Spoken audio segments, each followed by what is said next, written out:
Okay, ku celebrity track extra yogi gamba otyo mulungi atulaba olunaku olwaleero kansumiti oli bulungi byokwasaganya bitambula bulungi nnyo. Olunaku olwaleero ndi wasanyu okutegeeza nti simanyi na kumanya bw'onjogera ku masavu amasannaale ga Christmas toyinza kuyita ku Faiz Cafe Bistro 1 million got tegeeza yeno embuzi eyakakadde ogiraba yeno tugenda mu festive season ate na mikwano gyo bakyalibo nogamba nti nja tukungaaneko ewaka tulye ku mbuzi ennamba 1 million got. It's a 1 million got okuva ku Faiz Cafe wetusize olunaku olwaleero alugenda kuba nga tulaba ku muyimbi King Saha naye agenda kuba nga ajja olunaku olwaleero tulina Mawulana and Rain tugenda kuba tufunamu ekijjulo ky'aba celebrities ab'enjawulo bannamawulire abayimbi n'abakola ebintu by'enjawulo naye nga bigwa mu kkoye erya entertainment olunaku olwaleero tuli ku Faiz Cafe wano ewandegeya bagiyise JB Plaza mu basement wansi opposite bagiyita bank bagiyita Equity Bank wetuli olunaku olwaleero nga tunyumirwa mpolampola tulye ku mbuzi ennamba namwe mbategeeza mikwano gyange nga muli wano mugendako ku channel bagiyita Kachumbali TV ebeerako ebintu ebyenjawulo kati kitegeeza nti bwe Kachumbali kati wano wajja beerako Kachumbali kuno ono ndowooza Kachumbali ono ndowooza eno embuzi gy'olaba ejja nnamba yakakadde ejjako ne 3 big platters muzitegedde 10 liters eza Joyce 20 chapats kasolo bazatya salads kasolo salads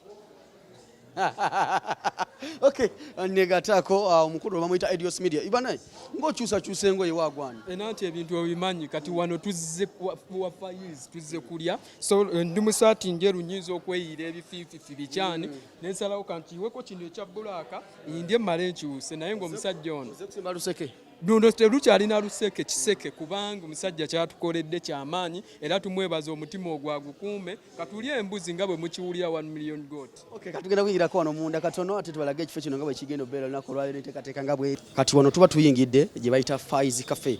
Faiz Cafe waliwo ekifo kiteeketeeke bulungi nnyo bano bali mu background bali mu nteekateeka y'abannamawulire abali wano bonna oli bamuyita Abdul Sempijjo Mudiribada ono bamuyita ono musayi bamuyita ni Mpozi Arthur musajja wamaanyi ono yaveeyo e Cambodia. This side we have Maulan and Rain abali wali ready balinze embuzi egenda ngetuuka essaawa yona nga tulya ku kijjulo.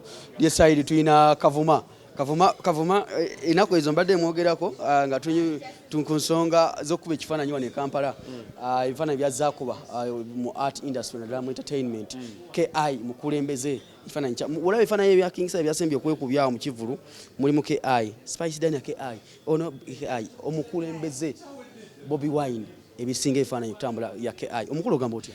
Ndi bulungi neera ekindeese wano King Saha yakuleze wano mu mbeera yonna bannange ate oli kuba nze yagenda n'ayagala n'agambako omubaka basaalirwa tuviire ku nkwacco kyampa nnyo amaanyi nti King Saha muntu wa bulijjo ekyo kulaba ekigambo nkwacco n'agamba basaalirwa kubanga ebyokuteesa byonna biweddeyo nga gwegala nkwacco eveewo yensobi gy'oba okola ne musanyukiramu kubanga ndaba aba yenkwacco bavubuka bannange ate nga bakola ekivubuka banneema kikutwalira kyokuba ebifaananyi nibiba nga bitambula ate nga birabika bulungi ebifaananyi ebyo bannange ekisooka gadgets omuntu ayinza okulaba nera kana akalowoozo kagenda eri basirikale nti omusirikale ajja kulowooza nti akuba mubakati for example tuli ne omukulu Bobby Wine mukulembeze tutambula ntino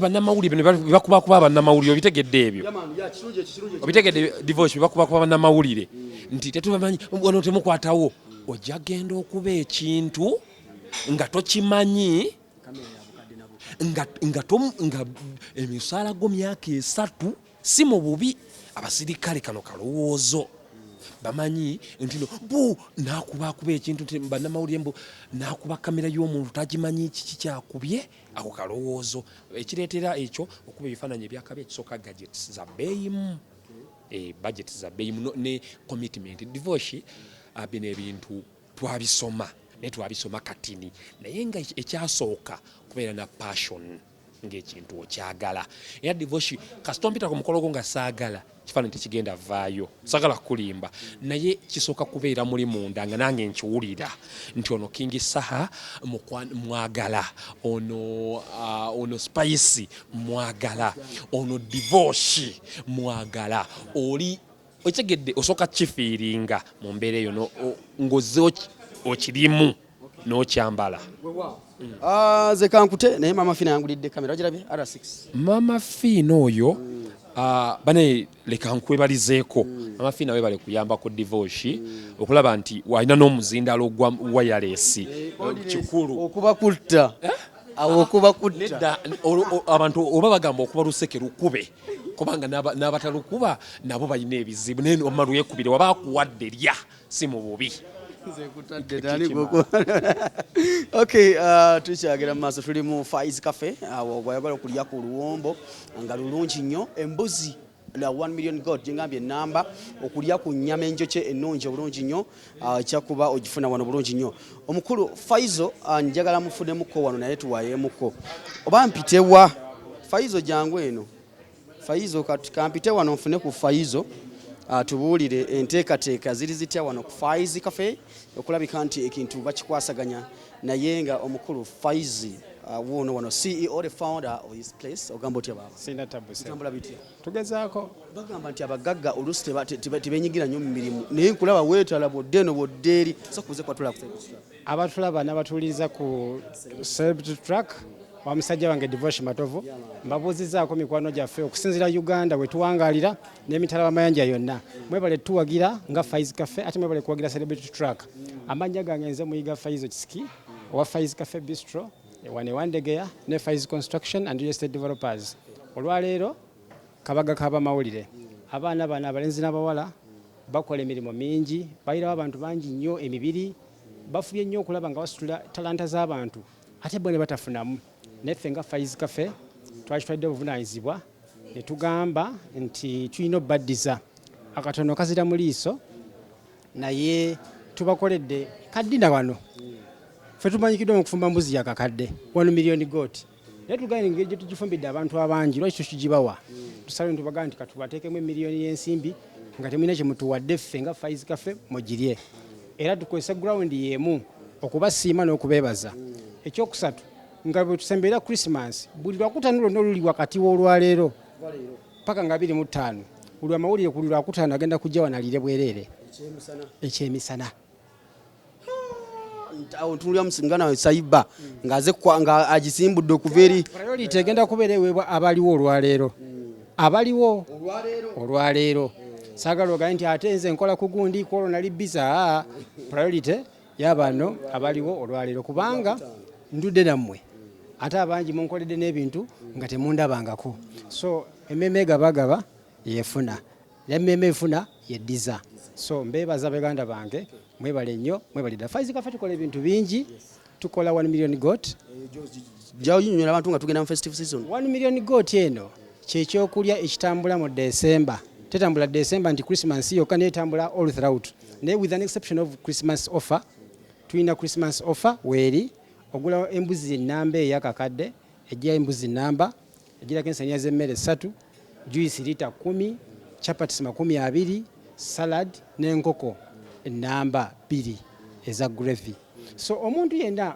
tokooya bantu bo kufumba kwemenya nti bagende mu kyoto genda mu katale bakuseera ennyaanya n'obutungulu na biki gwe jangu buzina miliyoni yo ogiteeke wano akakadde ke tugamba obw'omutwalo 10 obw'omutwalo 10 buba 10 obw'omutwalo 10 so kyekyo jangu n'akakadde ko kamu abantu 20 kwa 25 basobole okulya banywe tona kyogenda kufiira togenda kwejjusa omuntu ayagala like okufubafuna essaawa zino akola atya enamba yaffe kweri hotline 0704 120 950 0704 12 09 5 enamba eyo kweri ku call kweri ne ku WhatsApp yena abatwetaaze tuba tukurecevinga ku call ne ku WhatsApp ate tukola 24/7 tewali kuwomola yeseba ngojeko embuzi kye kira kye musavinga wano tukola pizza z'omulembe tukola fast food tukola ebyennyanja nga bw'obiraba tukola baga tukola pizza tufumba ku mikolo tulina emmere y'ensaniya buli kimu ekigira mu kwali okufumba emmere ennungi era ewooma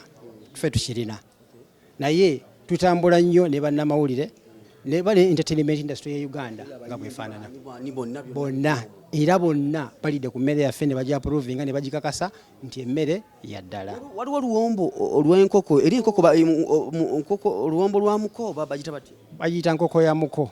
Omanyi tumanyikiddwako ekintu ekyenjawulo nga Faiz Cafe nti ffe tusetinga presidenti z'ebyokulya ne zibona ekibuga. Ffe twaleeta embuzi ennamba abantu ne bagitatandika ogikola ne tuleeta enkoko y'omuko nendeeta pizza y'enseenene nendeeta pizza ya gonja. Pizza y'enseenene ibeera bikeeti kuli sikutta kulonda eba nnungi nnyo era naka tukyazikolera ddala. Lujja pizza y'enseenene wali ogiriddeko? So ebintu bingi tubikola nga birungi. Tukola ebyokulya n'ebyokunywa juice ow'omulembe bikanga 20 omuyembe obutunda karoti beetroot abatanywa sukaali abatanywa biwoomerera abagala okola ki okudetoxinga to detoxify your body byonna tubikola wano ku Faiz Cafe Bistro. Tumalako omwaka Faiz omwaka 2023 ogusanze otyala ddala mu side ya business okutambulidde? Of course 2023 abadde extremely challenging. Yajja n'agwamu ebbula lya ssente kuva mwezi ng'ogw'omunaana. Nsuubira tabadde wano bwekka nga tustrugglinga ne business esinga obungi. Ate unfortunately ne government ndoza ne terina ssente. Kakati ate ffe beesuubiramu senaveri tuzikola ki? Tituzirina. So ebadde a little bit challenging naye alhamdulillah tulina obulamu. Omulamu yatetenkanya. So tweyanziza nnyo bannayuganda abatuwagidde okuva wano waffe Uganda n'emitala w'amayanja mutufudde abaakabi oba mutufudde ensonga. Naffe tweyamanga Faiz Cafe tugenda bakola ebintu ebirungi. Bino ebintu bikoma mu Kampala okka oba olinaga nti ndi Masaka njagala Faiz Cafe? Kati kankutegeeze Faiz Cafe era mu Uganda yasooka okuguza abantu nga ali London, ali USA, ali Sweden, ali Canada, ali Australia, ali California, ali China, yonna tulina ba clients. Lwaki twaleta strategy ng'omu nga twalina mmwe ne tukola gye bayita YouTube channels. Nga tukolako interviews abantu beeno nze nabalowoozaako ne babiraba ne babyagala tebane batumye tugenze Mukono tugenze Masaka tugenze Lukunjiri tugenze Ntungamo tugenze buli kannyonyomerero konna ke Uganda nga tutambuza emmere eno era abantu bebaza aye naffe ne tweyanza obuwagizi batuwadde. Mwebale nnyo baganda baffe mwebalire ddala. Akalowoozo k'abantu ng'omwaka gugwako kikyoyinza? Abantu mbakubiriza okwekuuma. Omulamu yalaba ku birungi twekuume. Ekyokubiri twejjemu embeera ey'obuteyagaliza. Bw'olaba divorce nga alina watuuse mwebuuzeko bwakikoze ne toddeyo mupinga na kuzaala wa byaki byakola. Faiz Cafe waba alina kyakoze ekirungi kya appreciating era okisiime. Bwe kiba tekikusanyusizza muwabule kuba naffe tuli bantu tukola ki tusobya. Twewale nnyo okuwangalya mu bulamu obw'entalo kubanga obulamu obw'entalo tebukulaakulanya wabula butuzabuzza ki mabega. Twebaza abantu nze ku lwange abantu be tuba tufudde ensonga twatandikira katebe kamu katujjuzza kifo. So akabonero kakulaga nti tukola ki tugenda mu maaso ku lwa Katonda n'ensi yange. Ssaabasajja Kabaka awangaale. Merry Christmas and Happy New Year. Bwotyo otambula olunaku olwaleero nzikiriza mbe nga mpumulira mu kati wano ngenda kuzza wali nga tetwogera nga tulya buli kati mbadde nkulaga ebigenda okubeera wano nga tuli embuzi gye bayita eyakakadde. Weekuumire kuno gwe manya kye ngenda okulaga. Bwe ntunuulira duo ey'amaanyi wano mu comedy Maulana and Rain bwodi bafunye edda entebe wali batudde okulabika nti ekintu kitambula bulungi nnyo era ng'obulya nti bayite embuzi eruddewo n'esaawa yonna ejja negattaako. Rain enjala emukubidde wali agambe akubyawo n'endulu Faisal ndowooza owulira byebyo sesinegattako nakola tulye embuzi eyakakadde 1 million goat wano ku Faiz Cafe Wandegeya opposite Equity Bank wano ku basement ya JB Complex. Tambudde n'ekyana kirenzi kisaiba wali ku Club TV akiwazanya bulungi nnyo. This side tulinayo Oblizi Lujja the CEO the founder omusama yakatuuka kuva mu ggwanga erya UAE. Bintu byonna birese bulungi nnyo naye tulina kyeyandeetera which is okay yakoze ku byamata.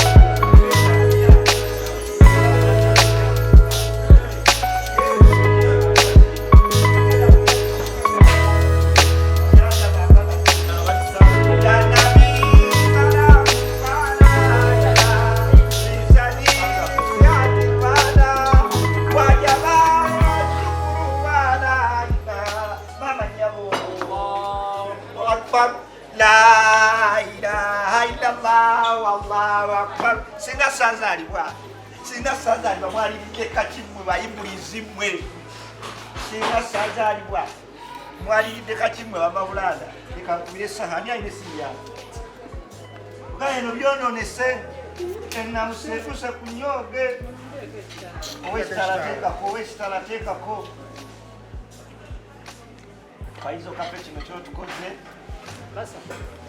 kisalamu alaikum walaikum salam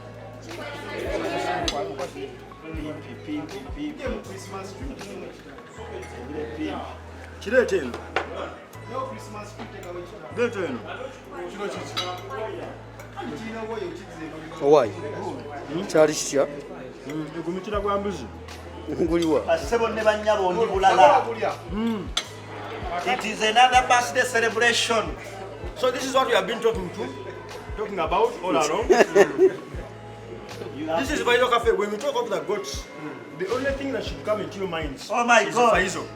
When you talk about the goat, when we look at mbuzi, when you look at sina mbuzi, ngomanyiri wani Faizo. When you look at ndekala mbuzi, Faizo. When you look at embuzi, Faizo. When you look at embuzi yange yaduse ekiro, Faizo. Basone banyabo kino kye bayita 1 million goat. 1 million goat. Why am still celebrating my birthday? Bana bakuja kamera mzera kola wewe. Bana muyendo sala bagabulira gumu. Akati twekigendo. Akati tugenda kukola betuti. Olwaleero. Naam.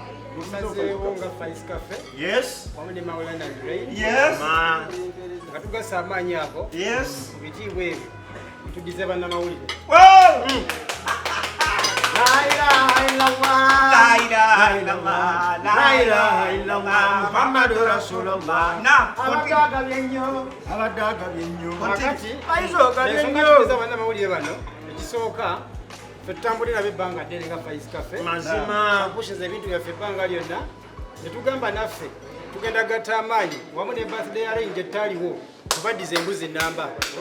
Naye sinawulira omuntu yenna ali eyo abadde awulira bulizi Faiz Cafe ne 1 million goat yeno embuzi yenna gyetaze ku Christmas oba mu festive season eno gyonna gye tulimu yeno embuzi akakaddeko si kambuzi yokka akakadde katambulirako embuzi eno ennamba ensani ez'emmere nti oziraba ziri 3 juice omulaba ziba lita 10 juice asinga okuwooma then tugabirako n'enkoko eya stew oba eya gravy byonna byonna tugwadde bannamawulire balye banywe then ne saladi ziri package eno eriisa abantu abataka wansi wa 2 n'amakumi 3 nga bareyini bagirya embuzi erina hiipu basaba ne banyaba ensonga eri bweti nga bwe tugenda mu Christmas season nga bwe tugenda mu Christmas Eve Faizo Cafe Bistro Restaurant Wonderboy esaze okukola bweti nga nkuza amazaalibwa aga legendary asazeewo nga bula embuzi ng'embuzi eno sigenda girya bwomu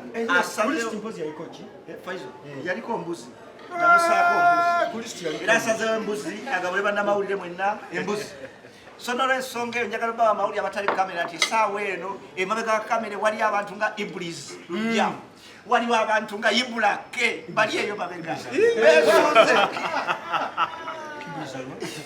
Yawuli totandika kulimba waliyo dibosh amalusu gamuyiika gamutwaka awulira afa musalire ennyama mu mutima kake ayi mukulembeze bangi bali wana amalusu bagala ndekerawo kwogera wali nemakowe bali babeti so basabo ne banyabo Faizo Cafe tugabudde embuzi namba Faizo Cafe mu Christmas season eno mujje ku Faizo Cafe restaurant wane Wandegeya mweyagale okole order buli kyoyagala pizza bakubisizaamu emirundi 2 embuzi bakuba mirundi 2 buli kimu Faizo ebyenda biriwa omuntu yenna gyetaze ku Christmas eno oba ku festive season oba ku lusooka omwaka ennamba y'essimu eri 0704 12 09 5 ennamba eri 0704 12 09 5 olwaliro ekyenjawulo kye tuliko tuli mu kujaguza bannamawulire specifically simanyi bagenda kikola nga bebakwata ate nga bebajaguza mbadde nsaba lujja neyibula mukiikire bannamawulire mujje embuzi tugijjeko embuzi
simanyi nabo oyinza kinyumi oba olunyanga lutaba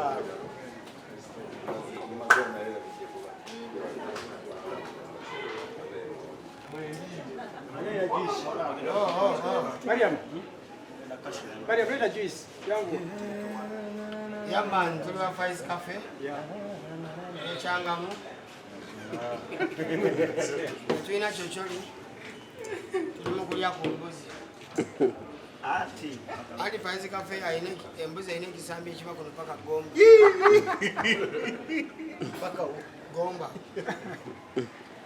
Ensasa ke Agabudde dda ezosobola kujamba omuntu embuzi ennene bwe yabwayi ensonga sebukingi abasajja abakola bannamawulire bakusse dda basose ne babawa oludda tubawaddeyo kajalibo bano bakusa babagabudde bulungi babongere oyagala ate tubatutte busi bwati njagala okutegeeza abantu bulijjo batamanyi nti ndi muli kino kyengenda okukola ate ekiddako kirala alaba Faiz ebintu byonna abikola omubereyo ne mwekatira amazzi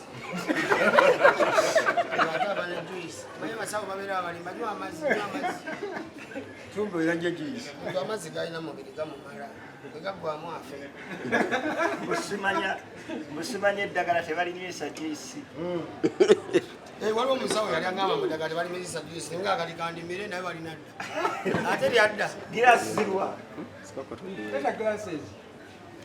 eddagala tebalinywesa juyisi naye baba musajja gwe bose kuza kinu juyisi anamusekuza ekinu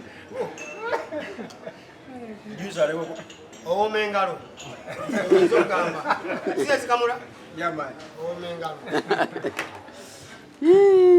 ayina edda sebo girasi kibamba samekulayo kijuyisi we kiri wano mwana mutobye ku biwoowoolo anategeka ki ate yetaaga kunyenyamuko yetaaga kunyenyamuko awo sipapira mu watermelon ng'oyina ennaanansi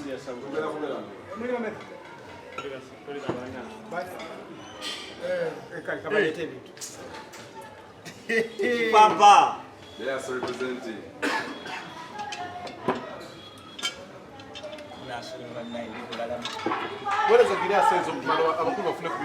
naye nga mwenna mulinga abakuse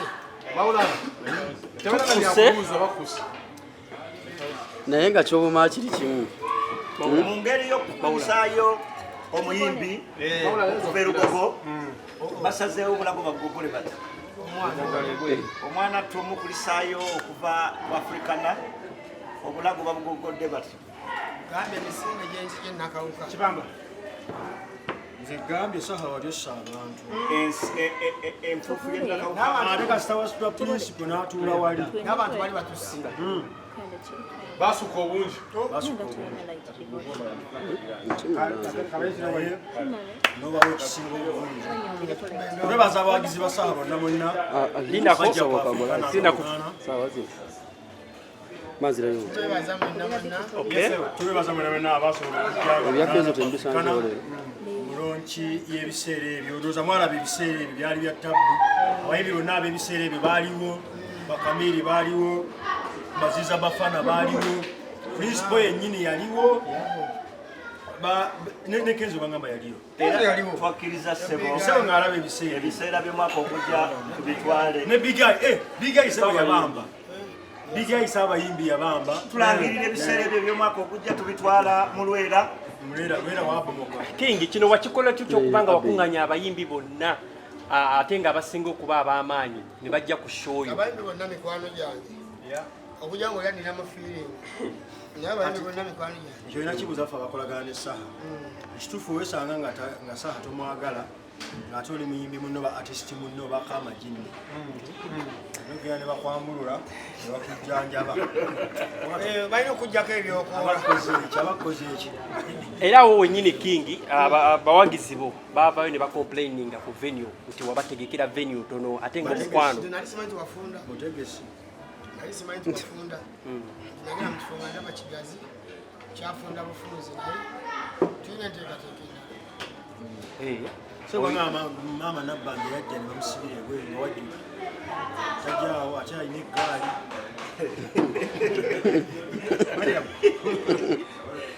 King Saha ku Kivulu twalaba nti obudde bwagenda ne bufundamu obumu ku buyimba abantu tebasuubira ne station zinze otero tuwamu abanje zaali zibaleese tebasobola kuzifuna owayo ina enteekateeka ey'okutwongera ku amatira nakuuma bukuumi mpisa ku Kivulu ekyo neŋŋamba obamba bume bambaleke kubanange nina abantu bange bemampisaayisaamu awo eggaali naye nakuuma bukuumi Kivulu nga ndaba waliwo taata maama nenkyekaini hamu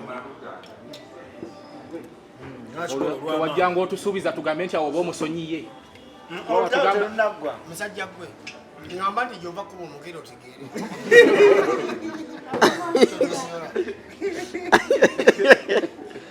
obusungu bwerukya bulinnya bulinyi bwebempita mu kiguudo kyenakawuka kyonna nga tene enkuba kyekikoze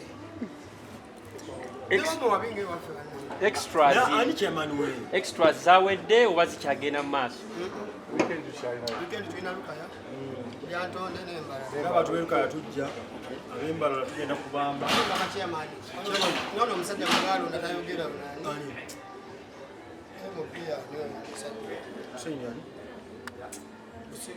omusajja yekwese n'amanya gendowooza gatanze tuzimuuka bagenda kusaba kamu owa busiro south Segona oyo akola fiiti naye waliwo ono omulala emmanga awo gundi oyo wa north busiro south ategedde ye ategedde oba yavaako nga situmanyi okumanya takola nerinnya mutanso olyerabira yamanya ebyo bakulondo nakola so tukole ekiguudo kyenakawuka kikole ate sinakawuka yokka bannange salamalo naye ng'owulira otya okuba nti abawagizi bajja mu bungi mpulira bulungi ndi musanyufu neyongera okubebaza nenyinza nobebaza tebiyinza kuggwayo naye biruminsera okusanga mbebaza mwebale kujja mwebalire ddala munatusonyiwa ebiba byasoba tuba twaganye okutuukiriza wawa assurance nti oli nobebaza baga bebali kubaawo ate gujja bakuba omuziki era abamu twabalaba nosirika ne babaawo abamu twabalaba nga banyigiddwa bali mu kanyigo abamu ne bazirika n'okuzirika wendosera mutazirika kubanga ensasagge yali ndala ate wagenda n'otukola ekintu n'owerekerwako saabayimbi saabayimbi bigayi n'agenda awanika omukolo n'agukola atya n'agwonoona so ekintu kyali kitabutabu wawulira otya nga principal Wonderboy atadde ku mikutu gy'emitimbagano n'agamba nti abadde n'eŋŋendo ze mutala w'amayanja n'agenda kuzisazaamu abe ng'abeerawo ku Kivulu kyera kyasobola okukola omwana ono omwana muto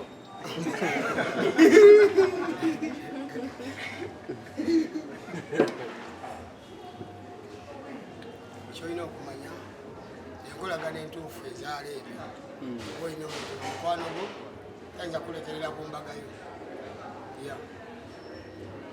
abayimbi bwe bamala okubeera nga bajjuza ebivulu balina omuze okugendako ebweru bulaaya okugenda okunyumirwa obulamu lwaki bwomu byonna ngenda aluwa yogenda kyakali ngenda okuwumulirako ndaluwa aluwa ekyali Uganda saba era watuuka eyo mba mu nsi ndala yagendako aluwa eyo mpumulemu nkolere ku research watuddeyo kalanga naye era tugende kalanga naye ebweru wagenda dda nakawuka webinnya byenakawuka tuddeyo ku lyato ly'abasaalirwa